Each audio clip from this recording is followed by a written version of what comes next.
Unknowns being what they are, it's difficult to deal with exact numbers, but of the more than 1.5 million described animal species on this planet, the vast majority have the gift of flight. I suspect we don't think about this enough.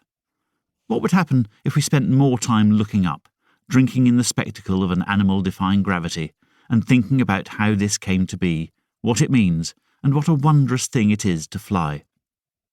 At the very least, it would divert us for a few seconds, and we might imagine ourselves in their place, might strive to abandon for once our narrow, limited view of the world, see it from a different perspective.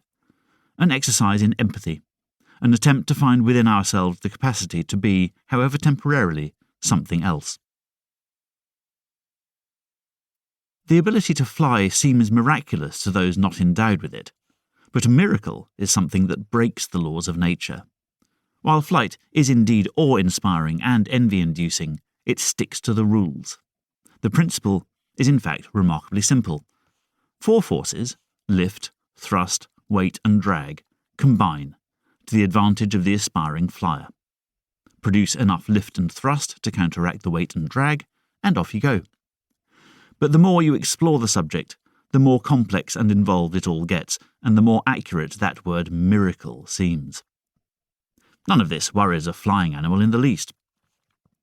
A pied wagtail bouncing merrily over my head on West Norwood High Street with a cheery chiswick isn't thinking of wing loading or aspect ratios or any of the other concepts that govern its capacity for merry bouncing. It just does it, in the same way that I, when catching a cricket ball, am not doing differential calculus to work out the ball's trajectory.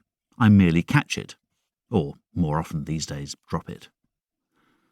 The pied wagtail's insouciance is replicated manyfold in its avian peers, from the ridiculous agility of a hummingbird to the powerful grace of an eagle. The freedom that flight represents is most readily observable in birds. Of the planet's other flyers, insects are small, bats fly at night, and pterosaurs are extinct, but birds are right there, flaunting their ability for all to see. There are many reasons to love birds: their featheriness, their behaviour, the fact that they're dinosaurs. But at the heart of it is flight. As a child, I loved birds without understanding why. As an adult, I realised that flight played a large role in my obsession. This was in direct opposition to my own relationship with being in the air. For a long time, flying fell into the same category as rugby. I was a keen observer, but an extremely unwilling participant. While it gave me pleasure to watch a great tit flitting from tree to feeder, or swallows hawking midges from the surface of the local pond, my own forays into the air were fraught with nerves. It took me many years to embrace flying as an acceptable form of travel. Only gradually did I understand my own fear, realising that it wasn't flying that scared me.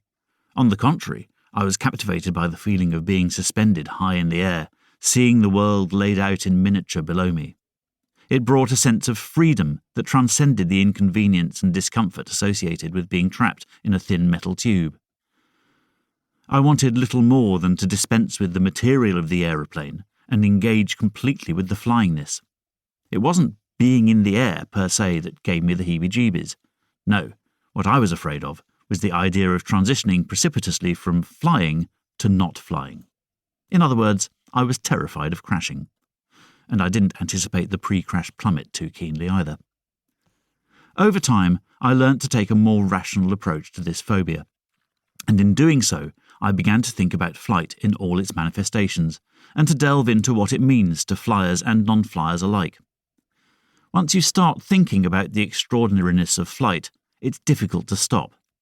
Difficult, too, to quell the urge to grab passers-by, point at the carrion crow rowing gamely through the air, and yell, "Look! Look! It's flying!" Curiosity piqued by the wonders of avian flight, I was soon asking questions about all the other flyers. How do hoverflies hover? Why are bats the only flying mammals? What does a daddy-long-legs actually achieve with its frankly pathetic, gangling excuse for flight? How and why and when did all this airborne nonsense come about in the first place? This last question, the question of when, necessarily involves some delving into the issue of geological time, a subject